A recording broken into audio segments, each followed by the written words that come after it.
What is bonsai soil? Most common substrates include lava rock, pumice, and akadama, but the end goal is a fast-draining soil that does not retain excessive moisture. Here in Central Florida, akadama tends to break down too frequently, requiring repots within 2 or 3 years. Calcium clay is a great alternative to akadama in the southeast United States, where we tend to get north of 60 inches of rain annually. Most nursery stock, or some pre-bonsai even, will be raised in organic material. But why do we use bonsai soil instead of like a topsoil or a potting soil? And the reality is the finer the particles, the better the water retention is in the soil.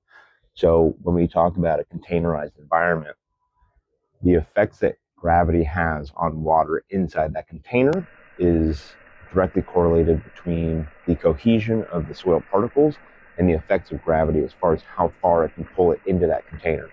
And we end up with what's called the perched water table. The size of the containers that we use is irrelevant in this manner.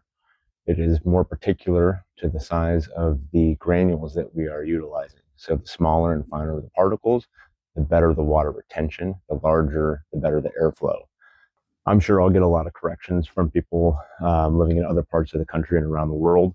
But here locally in the Southeast, and especially in Florida, our environment is so different compared to everywhere else. For instance, we don't have a dormancy period.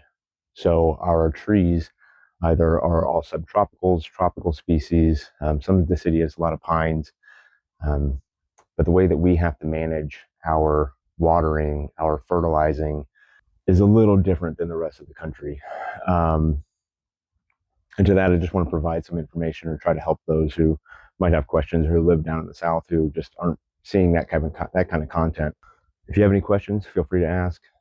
If I can help you, I'd be happy to, but I'm still learning in my own way, which is why with even 20 years experience, I still call myself an apprentice, and I always will.